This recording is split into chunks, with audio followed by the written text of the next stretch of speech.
everybody. It's Danielle with Resilient Stories, and today I am interviewing Stanley Bronstein. He wrote an article for the website about his weight loss journey. So today we're going to talk about that, a little bit about your childhood and your Way of Excellence program. Thank you. Nice to be here, Daniel. Thanks for coming.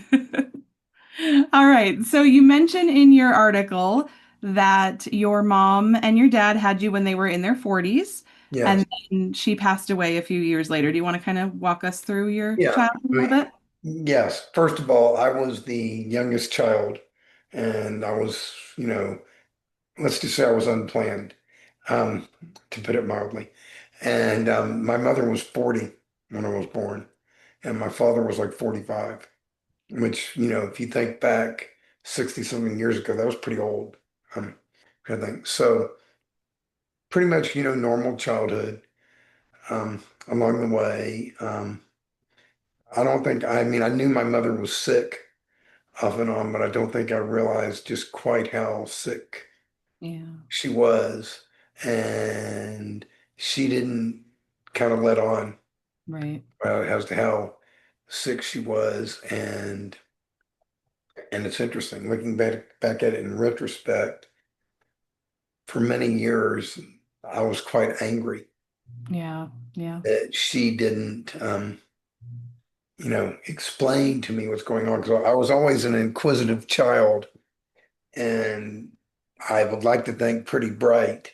yeah, If she would have explained it to me, I might have understood. But then, when I look back at it from her perspective, how do you tell your 7, 8 year old son you're dying? right. I don't know. I That's, don't know how you do that. you don't. Uh, that's not an easy thing to do. So I've since forgiven her for that. Looking back at it, I mean, I seriously think she knew she was dying because she put me on an accelerated learning program. Hmm, hmm. Or I mean, she was giving me books when I was 4 or 5 years old. Yeah. Um, she was teaching me math, Hmm. um, multiplication, and I mean, I remember she had me multiplying. I remember she was teaching me division. Yeah. For Wow. before she. I mean, I remember just when we were starting to do that. So she knew it, and she did the best she could. So I used to ride my bike to school every day. I was 8 years old. And it was, residential neighborhood kind of thing. It wasn't, that far. I rode my bike. And I was in class one day, and the lady, Mrs. Cleary, I still remember her name, Still remember her name. yes, Oh, came to the door in the classroom and called for me and said, Stanley, she said, you rode your bike to school, didn't you? And I said, yes. And she said, your father called and he said he needs you to come home. It's okay for you to go ahead and leave. So take your bike and go right home. yeah. So I'm sitting there wondering, what's going on here? What's going on here? Trying to figure this all out. So I get on my bike. I get like one block away from the school and I fell off my bike. And I sat there and it hit me and I instantly realized what had happened. Yeah. I figured it out and thought about it for a second. I turned stone cold and I got on my bike. Rode home, came home. There were people in the house. They were all crying. Um, you know, I wasn't crying. I was Right. stone cold. My father was busy planning the funeral. Hmm. He sat there and he stuck me in his bedroom and he said, you should go cry. I got to go do these other things. And then he shut the door.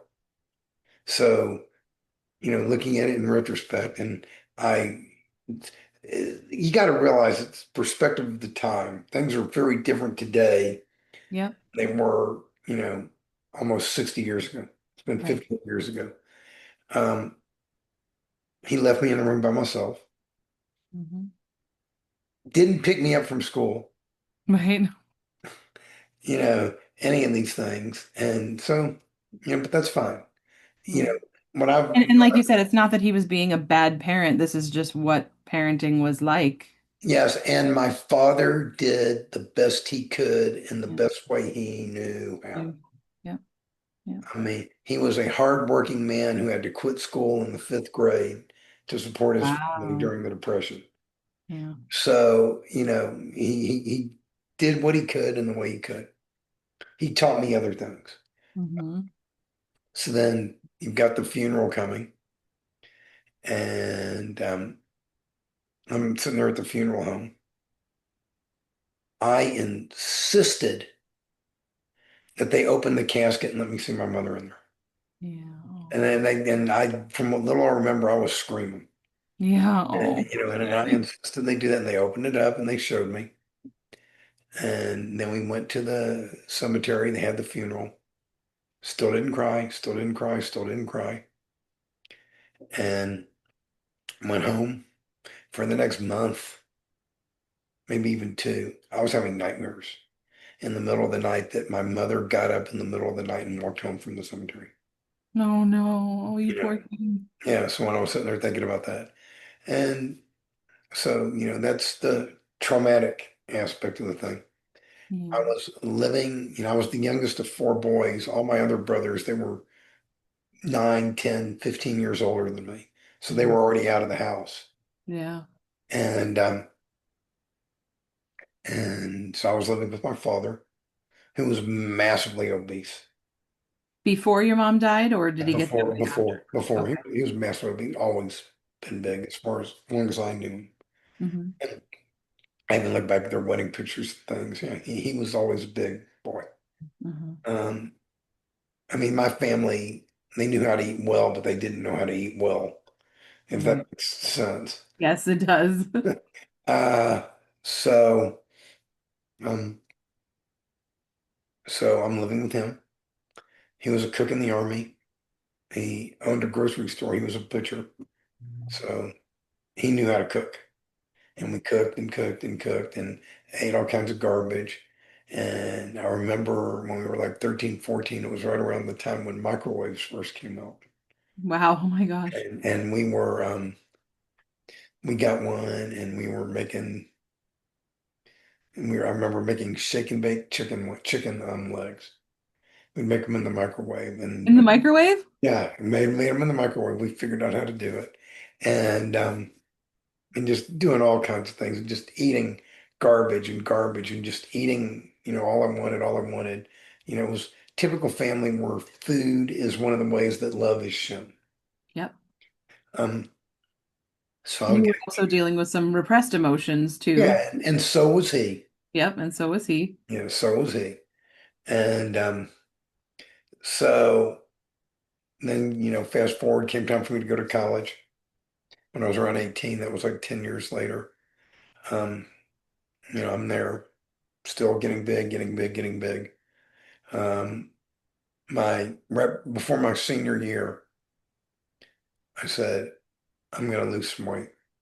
And so I started doing a variation of Atkins diet, keto, and they now call it the keto diet. Mhm. And I was doing that.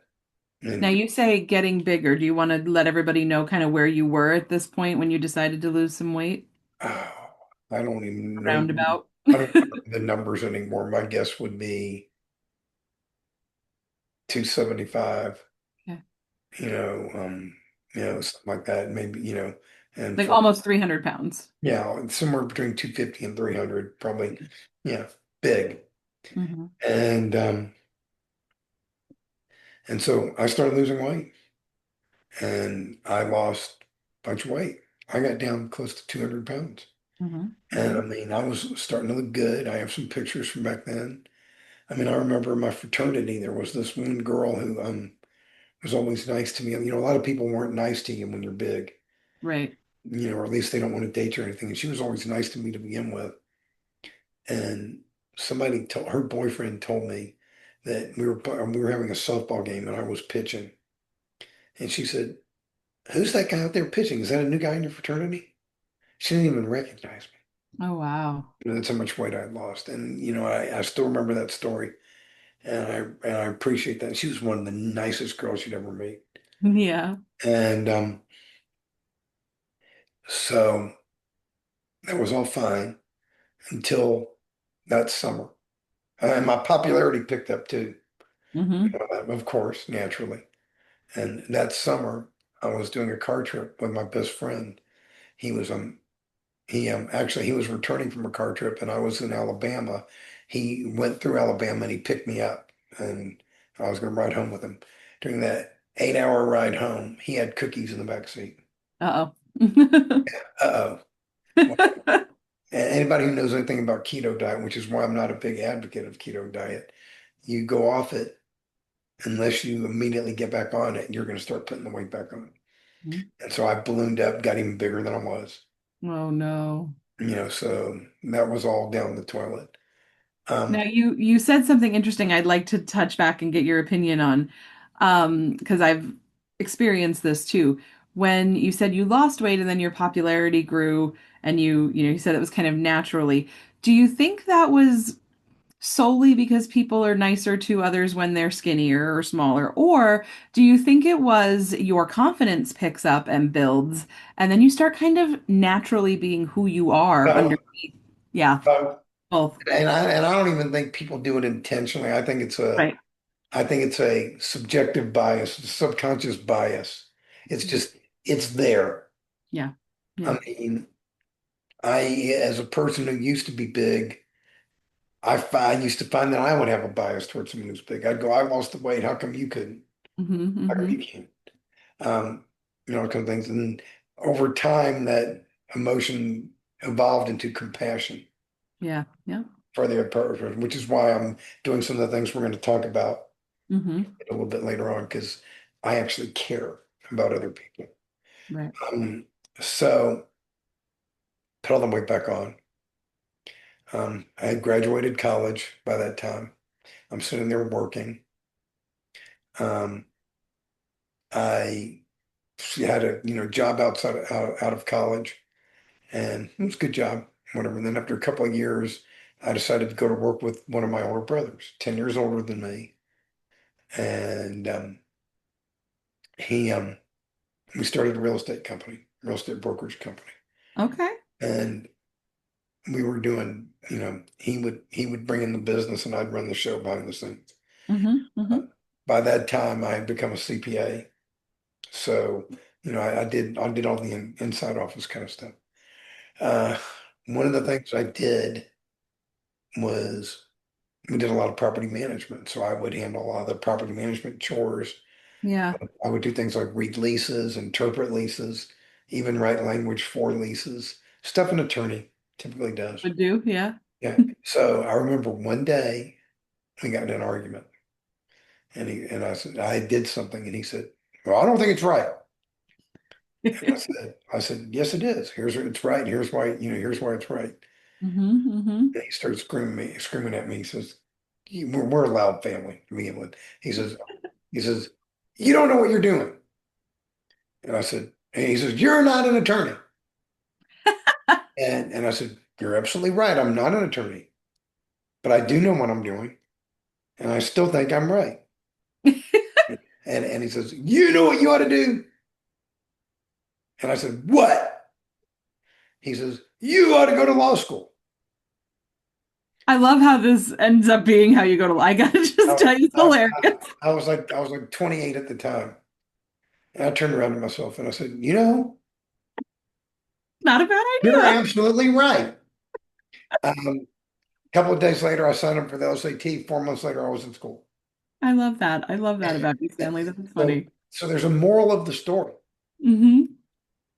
The moral of the story is you can be talking to someone and they can be totally full of crap because he was. You can be totally they can be totally full of crap, Yeah. but you should still listen to what they're saying because some words of wisdom may accidentally spill out of their mouth, Yep. Yep. and that's what happened there. So it took me 4 years to go at night. And along the way, because I went part time, I went at night.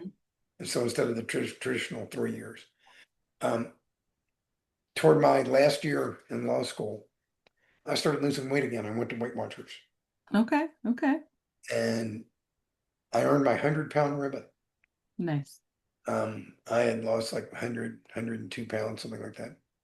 When I was taking the bar exam, I sat down, they put you at a table, you're sitting with one other person. Um, and we started talking before the test started.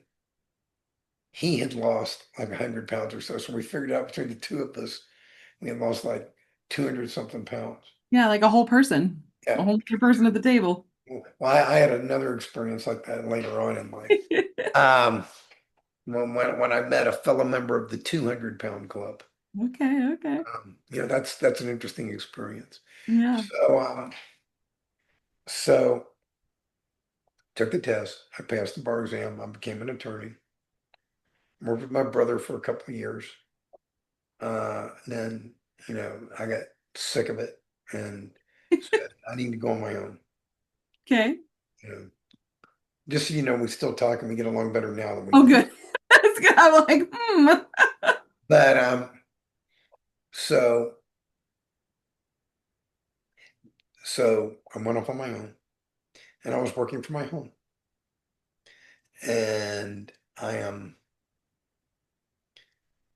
and I remember one night I was working at the middle of the night. I always like to, I'm a night owl. I like to work in the middle of the night.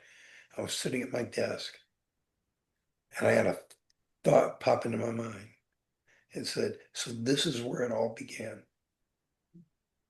So I knew there was something special there. So, yeah. Yeah. okay. Fast forward. Um, I guess this is like this was around the same time. So around the same time when actually it was when I was still working with him. I kind of got sidetracked. We had an apartment project that we were managing in Dallas. We were in Houston. This was in Dallas. Okay. Um, one of my aunts did a lot of apartment property management, and we had to short term manage this project. We foreclosed on it from people, so we needed Okay. to manage it for a couple of months.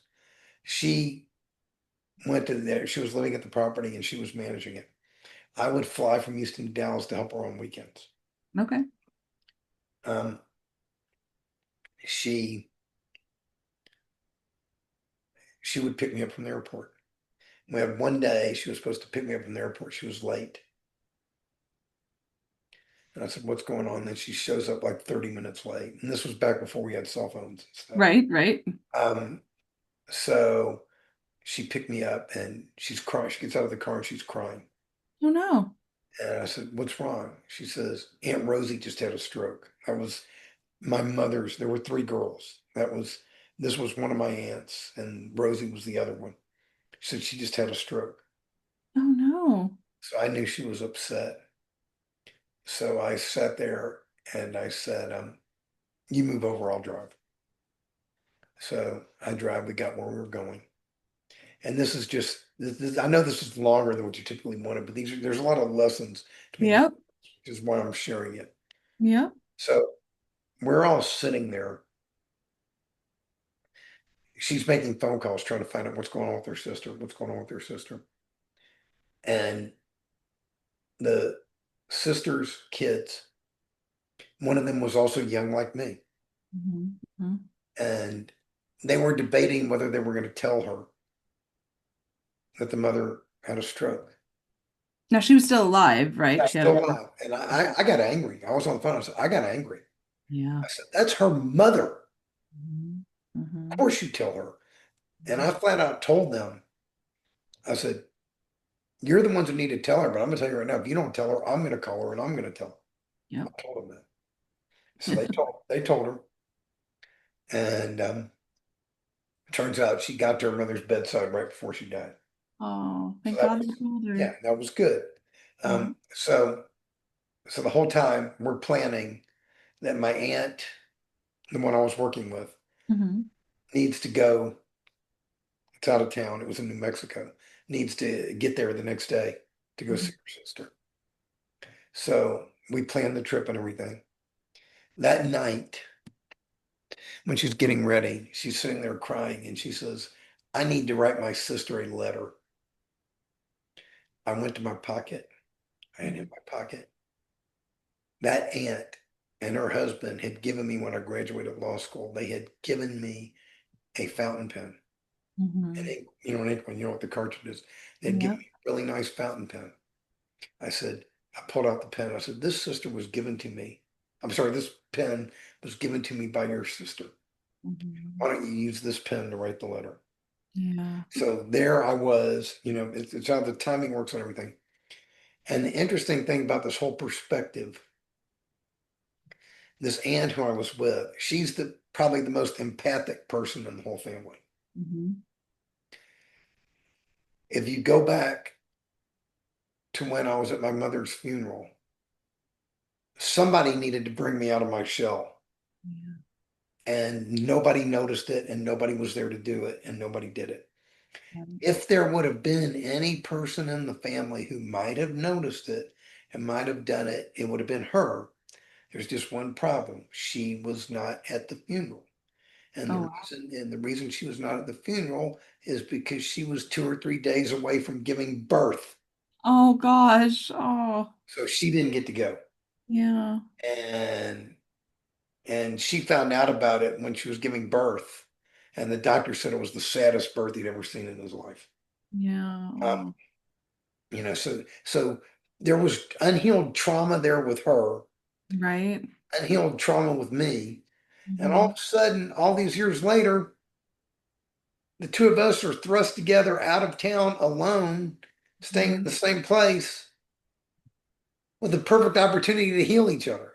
Yeah. Yeah. It's kind of just funny how all that worked out. Right. It is so funny how life works out. It really, truly is. So it was the middle of the night. It was like 1 or 2 in the morning, and I was gonna at 7 o'clock in the morning. I was gonna take her to the airport. She was gonna go fly to New Mexico, Mm-hmm. and so she's in the other room, and I hear her crying. And I'm sitting there in my room, and I got up and I walked in the room, and I told her Aunt Rosie just died. And she said, how do you know that? And I said, because I heard my mother calling her. I Oh, did, seriously. yeah. And I don't know if people believe in stuff like that, but I do. And I've seen it more than on many occasions. Uh, Yep. and it turned out that was almost to the minute she died. Yeah. And Yep. so fast forward, day or two later, we're at the funeral. I had to go to New Mexico also. We're at the funeral. Here's where the story gets good. Mm-hmm. I walked into the cemetery, and there were these two young kids. One was about 9 or 8 or 9, and the other was 6. And these were her grandkids, my cousins. I'd never met them before. Mm-hmm. I sat there and I looked at the two kids. One of the kids, the older one, was crying away, and the other one was standing by himself, not crying, dumbfounded. Yeah. Numb. Yes, what do you think went through my mind when I saw that? You. There's you. I said, that's me. Yep. Yep. And so I said to myself, I will be damned if I'm going to let this kid go through what I went through. Mm-hmm. Mm-hmm. So I went up to him, introduced myself to him, Mm-hmm. put my arms around him, and I told him, I understand exactly how you feel. I Mm-hmm. went through the exact same thing on how it feels. And I told him it's okay to cry. And I did not let go until he cried. Mm-hmm. Turned out later on, his mother saw that. She didn't tell me at the time, but she said, thank you for doing that. And I said, yeah, I want to live heaven. So then here's where it really gets good. There was obviously some repressed anger in me over this whole thing. Yep. So this old man who was there, we're Jewish, an older Jewish man. Orthodox Jews believe that kids don't belong in cemeteries Mm-hmm. and kids shouldn't go to funerals. So this Okay. older man sits there and he says in front of like 15, 20 other people, he says, what are these kids doing here at this cemetery? Kids don't belong at funerals. Yeah. Well, You might guess I had something to say about that. I was giggling. I was like, oh, here it comes. I snapped and I turned to him and I said, that was their grandmother. If there's anybody who belongs at this funeral, it's those two kids. And if there's anybody who doesn't belong at this funeral, it's you, you son of a bitch. You can leave right now. Yeah. He shut up and he didn't say another word. At that funeral, I did all the crying I didn't do at my mother's funeral. Oh, that's And lovely. that was good. But it's funny how the whole thing, works out. Um, Yeah. you know, and it, like I said, I mentioned you earlier, my mother put me on an accelerated Hmm. learning track. Well, because of all the anger issues and stuff I had in me, I was wasting my potential Hmm. in a lot of ways. And, I was always making good grades in school. I became an attorney. I was a CPA and an attorney. Hmm. I'm successful. I must have been doing something right. Right, right. Yet I was walking around by then. I had ballooned up to 367 pounds. Um, I decided I was going to lose some weight. I got down. I lost 100. I lost, no, it wasn't 360. At that time, I was around 300. I got Okay. down. I got down to 200 pounds. And but I didn't keep it off. Mhm. I mean, that was with the Weight Watchers. But Weight Watchers did teach me one thing. It taught me not to eat in the middle of the night. Yeah, See, yeah. I used to eat 24 hours a day. I'd wake up in the middle of the night and eat meals. I Hmm. mean meals. I don't mean snacks. I mean meals. Right, right. And um, and it taught me not to do that. Hmm. So my weight came back on, but I didn't get to the full weight. I got less, a little bit less. There was a 40-pound gap that I had kept off. Anyway, the numbers actually are a little confused in my mind. I Right. didn't write them down. Yep. I know where I maxed out. I know about when it was. So Hmm. it's not totally clear. So fast forward, I had gotten small enough. I got married. Um, you know, and going through all this, I was getting ready to turn 50. This is 16 and a half years ago. I just turned 66. Um, and February 1st, 2009, I remember the day. That's my rebirth day. Yeah, yeah. Anybody who decides they want to lose weight that I work with, I make them write down and record the date. Hmm. Tell them this is your rebirth day. Remember that Hmm. because it's the day you decided to change your life. Yeah. And so I woke up. I told my wife, it was early in the morning. I said, I'm done playing this game. Hmm. I said, I'm going to stop tolerating BS in my life. Yeah. And the number one person I'm going to stop tolerating it from myself. Yeah. So I took personal responsibility. Yeah. And the second person I'm going to stop tolerating it from is you. I told her I'm about to make some changes in my life.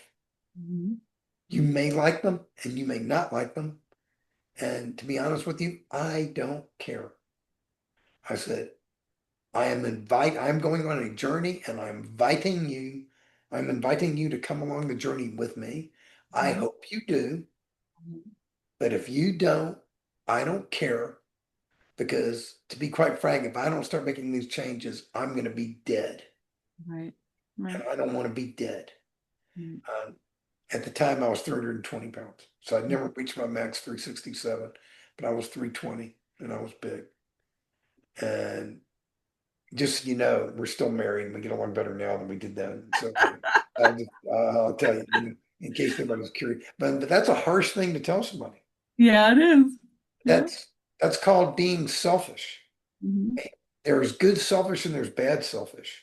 Now you Hmm. have to take care of yourself. You do, because you being dead does Yeah, nobody any good. yeah, especially me. Um, so I told my wife, I'm going to start learning to eat better now. Hmm. I'm going to start exercising now. And my exercise of choice is going to be walking. Hmm. And I'll let people read the article about how much you walk because that's Yes, quite impressive. So if you haven't checked out Stanley's article, you yes. totally should because he talks about how much he's walked. Little did I know how prophetic my words were. Uh, Hmm. anyway, some of the immediate changes I made. I decided I was going to get up early in the morning and go walking. Hmm. Well, at the time, I drank scotch, Okay. a lot of In the scotch, morning? a lot of scotch. No, not necessarily in the morning, Okay. but more than I should, Okay. Okay. more than I should. And I sat there, and within a couple of days, I very quickly figured out that drinking scotch and a heavy duty walking program don't mix. Yeah. Yeah. So one of the very first things I did was I quit drinking Okay. Okay. Good. and haven't had a drink since, don't miss it. I quit drinking sodas. I used to Hmm. drink those 2 liter bottles of sodas. I would drink the diet ones, but I would Hmm. drink 3 of those a day. Hmm. That's not good for you. And then I quit eating red meat, Hmm. Yeah. which considering my father was a butcher and I used to Yeah. inhale red meat, that was interesting. Right. Right. But so losing weight felt better. Um, 3 or 4 years later, I became vegetarian. Yeah. I just had my 12-year anniversary, so I've been 12 years vegetarian. Then about 5.5 years into that, I went vegan. Hmm. And, Hmm. and the reason why I did that was I had to give up cheese. Yeah. I had to give up cheese and butter because I couldn't get the last weight off of me. And Hmm. so I said, I mean, I was literally walking 15 miles a day and I couldn't and eating healthy and I couldn't get the last 50 pounds off of me. Yeah. Yeah. So I said, I'm doing something wrong here. So I gave up butter and cheese and I lost that 50 pounds in like 5 minutes. I Hmm. mean, it just went really fast. And then I've maintained since then. And Yeah. I've made other changes. I've gotten more familiar with this. Um, Learned a lot of what works, what doesn't work. Yeah. And I've been through the whole, You, yeah, go ahead. I was just gonna say, why don't you tell us a little bit about what you're doing now with all of this knowledge that you've learned? Get to that in 1 minute. I've been through the full range of emotions. Yeah. Yeah. You know, looking at old pictures of myself and having contempt for myself. Yeah. Um, Because that's a real thing. That's a yes. real thing. Yep. Oh, absolutely. This to having immediate pride for myself. Hmm. I get those pictures for where I've come. Yep.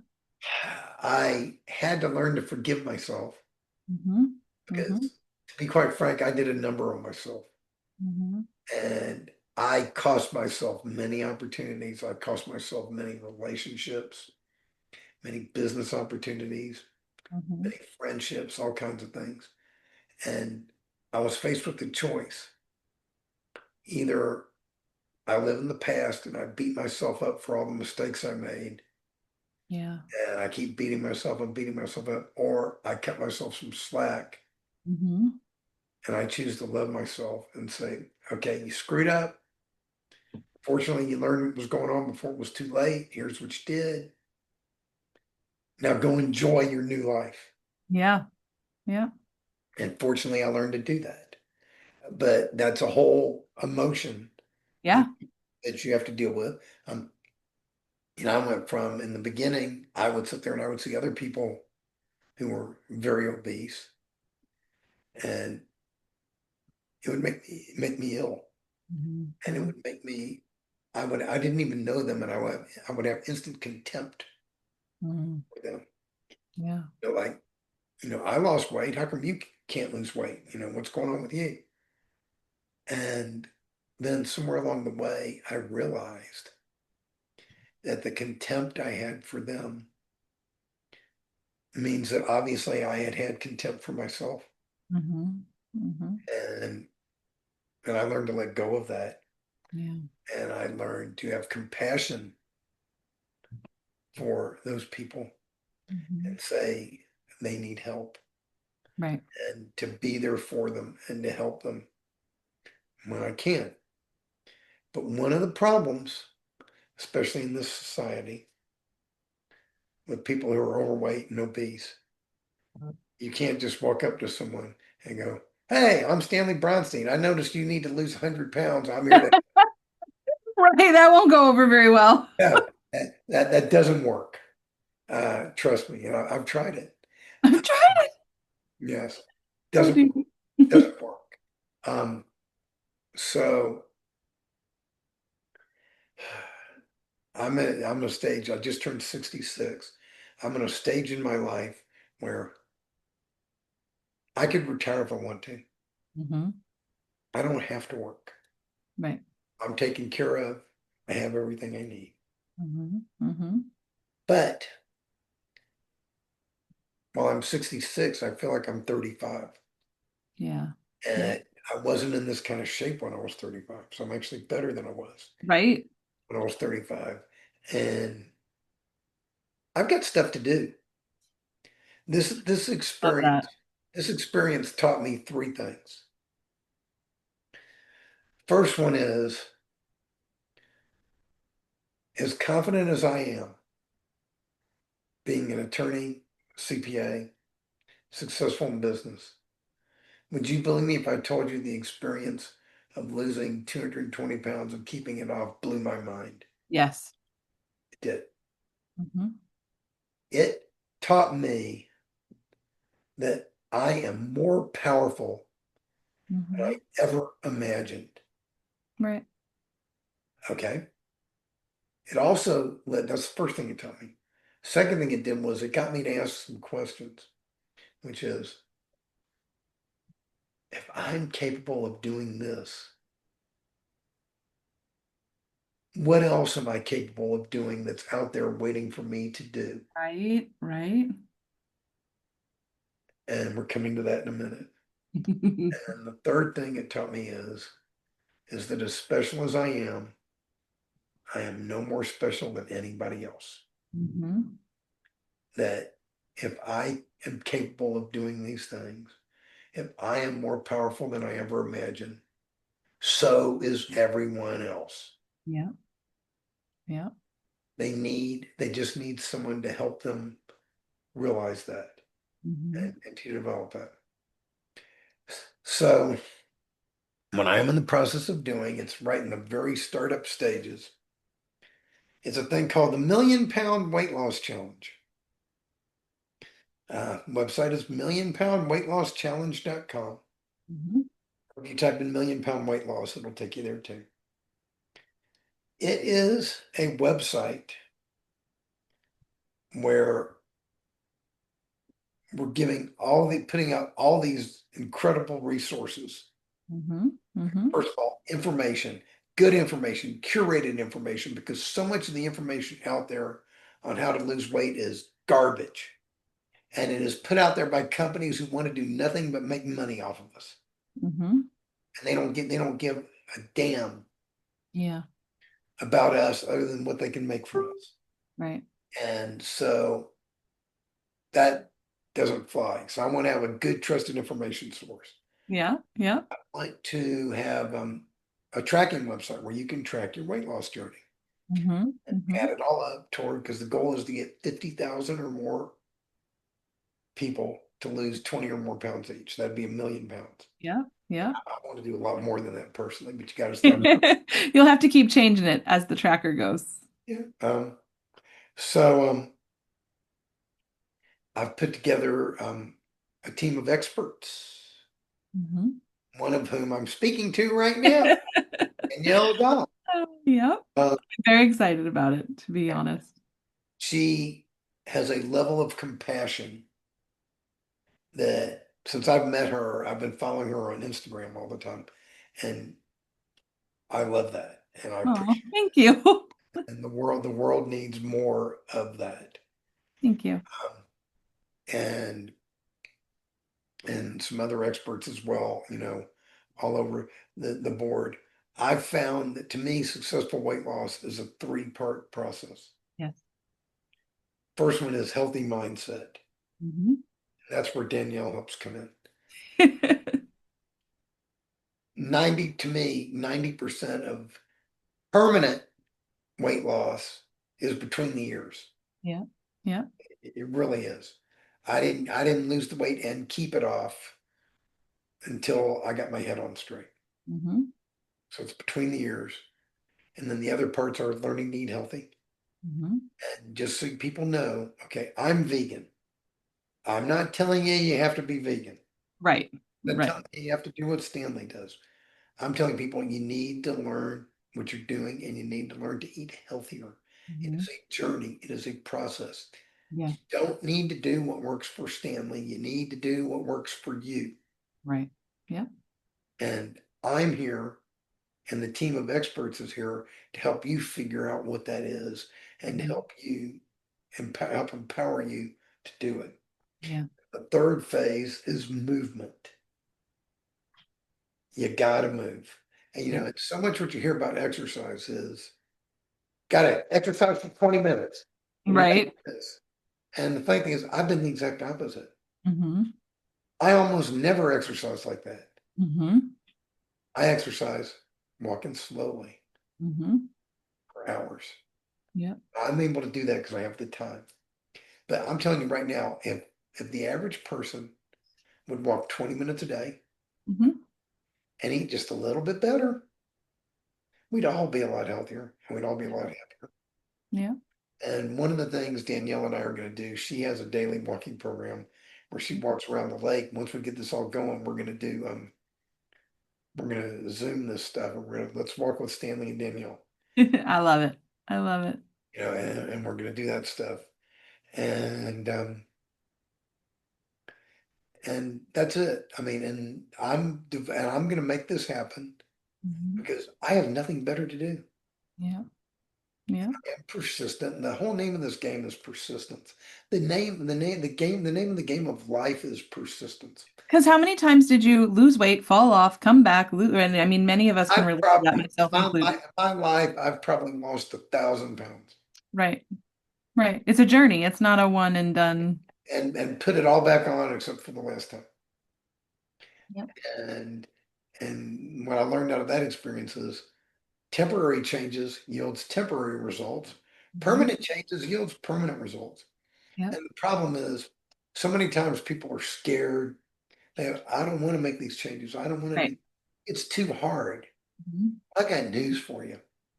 The changes I have made are a heck of a lot easier than what I used to go through walking around at 300 plus pounds.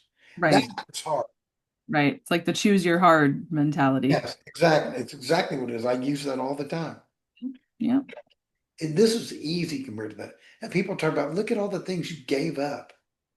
I didn't give up a thing. Right. You And gained. I gained everything. Hmm. Hmm. Come on. And people say, well, what? You're never gonna eat chicken again? And my response is, I've already eaten my lifetime share of chicken. And I've eaten your lifetime share, Yeah. and probably 50 other people's lifetime share. And so I said, no, I'm not gonna eat anymore. I've already had that. And Right. You had it. the funny thing is, they talk about visualization exercises. Yes. Yes. I've actually learned how to eat food without eating it. Yeah. Um, Like, for example, my wife, she eats healthy, but she's not vegan Hmm. or vegetarian. So, she'll eat stuff and everything. She'll eat stuff. And she'll have something. And I'll sit there and say, let me smell that. And she'll bring her a plate over and I'll sit there and I'll sniff her food. And then my nose can immediately pick out everything that's in that food. Uh-huh. Everything that's in there. I immediately know what it tastes like. And I go, okay, that was good. And then I'm done. That was good. You know, That's it, funny, Stanley. yeah, it's true though, I know. I know. because one of the things that happens is I've cleaned my body out. Hmm. And Hmm. you clean your body becomes very sensitive. Hmm. Hmm. My nose is sensitive. My taste buds are sensitive. Yeah. Yeah. Everything is hypersensitive Hmm. to what's there, and all these other flavors come alive. But the point is, the moral of the story is, change is possible Yeah. if you Yeah. want it. And one of the last things I'll leave you with is, unless you have questions, one of the last things is, how long did it take me to change? Did it take me 42 years from the time I was 8 till I was getting ready to turn 50? Did it take me 42 years to change? Or did it take me an instant to change once I made up my mind? Hmm. And the conclusion I've come to is it took me 42 years Yep. for it to be an instant to change. Yep. I don't But think you could have got to that instant without no, everything all that the you're things I've been doing. through, Hmm. I would not trade them because they have made me into the Yep. person I am today. And I like the person I am today. And the person I am today has a mission. I Hmm. am here on this earth to help other people. Yeah. That's it. Yep. That's what I'm here for. And I Yep. want to help. I And love that. one of the reasons I like Danielle is in a different way, she's on the same mission. Yeah. Yeah. You know, dealing with your own traumas and your own issues. Yeah. Yeah. I saw something the other day that said like we all have issues because we all have stories. And Yeah, I was like, that's it. We all have stories. called baggage. Hmm. Yeah. We all have it. The Yeah, we question do. is, what do you learn from it and what do you do with it? And Exactly. and I can help people. I can short circuit the process. Hmm. Hmm. It shouldn't have taken me 42 years, but it did. Right. If I Right. would have had me, Right. I would have been there to help me. I could have, avoided falling down that rabbit hole. Yeah. Yeah. But Gosh. but I didn't, and that's okay. And that's okay. And that's okay. Yeah. But like a cousin of mine, I was there with my experiences Mhm. to help him not start down his own variation of that same rabbit hole. Right. Right. Right. And now he's happily married and he's doing great. Good. That's Uh, good. you know, and so, I don't know if I helped her. I don't know if I hurt. I'm sure you did. I didn't know. I know I didn't hurt, but it's just glad I was there, and it was healing for me. Yeah. Yep. It's all about healing is very important, and that's what Mhm. you do. And telling your stories Yep. and cut yourself some slack, and cut the people around you slack. For all the people, it's funny. Right before COVID, my parents were buried in Galveston, Texas. Literally right before COVID, like a month or two. I had I was in Houston and Galveston's 50 miles away. I had a whole morning to kill because my flight home wasn't until that night. Hmm. So I drove down to Galveston. I said, I'm going to go retrace all my steps.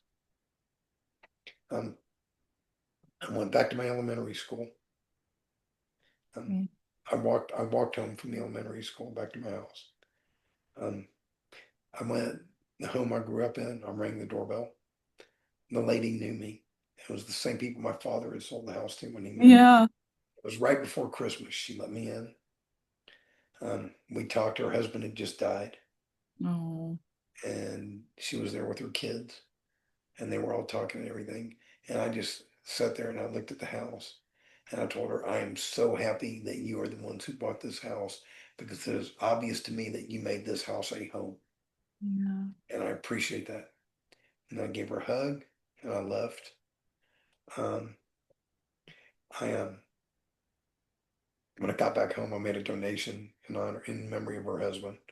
Mm. Um, I then went to the cemetery, Yeah. and it was December.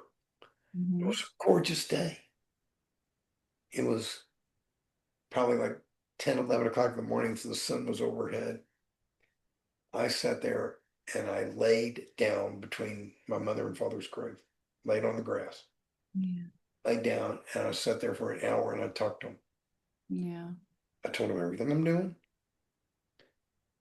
and I thanked them for everything they did for me, Hmm. and I forgave them for everything they did to me. Hmm. Yeah. And then I got up and I left. Mhm. And I went back to the airport and then I went home. Yeah. That was a very good experience also. Forgive people. Yeah. Your parents are human beings. They are imperfect people. Mhm. They Mhm. have their own issues. They have their own traumas. Yeah. You know, cut them some slack. Yeah. Um, it's just a lot healthier. Yeah, it is. I agree. And you choose how to rewrite your story, right? Yeah. And like you said, you completed all these cycles. You completed all of these kind of open trauma wounds in your story by going to the house and seeing what that family had, made And, of it, going and back to the cemetery. you know something else I realized when I walked home? Hmm. I realized two things. The spot where I fell off my bike, caddy corner across the street from it, was the orphan's home. Oh no. It's kind of fitting how, that happened. Hmm.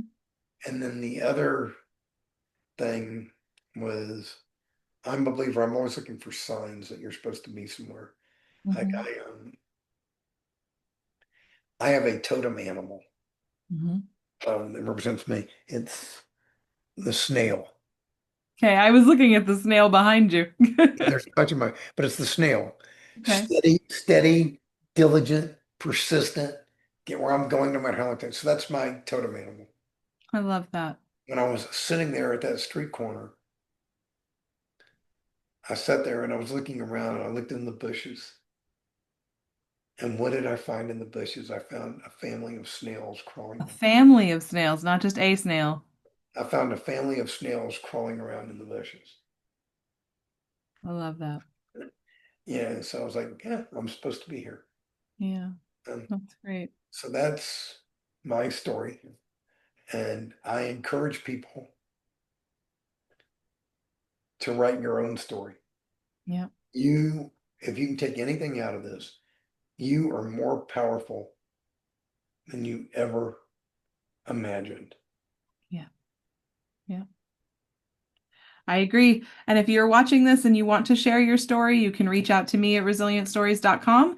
Stanley would love to help you guys over at the Million Pound Weight Loss Challenge. Give them the website one more time. Million-pound weight loss challenge.com. Or Okay. you can put in million-pound weight loss and it forwards. Yep, perfect. Um, And like you said, there's a lot of great experts over there, a lot of different topics. If you're struggling with something regarding even just mindset, there's plenty of people over there. If you're struggling with weight loss, healthy eating meals, there's experts there for that. So it's definitely worth heading over and checking out. Thank you so much, Stanley, for joining us today. you're welcome. Thank you for having me.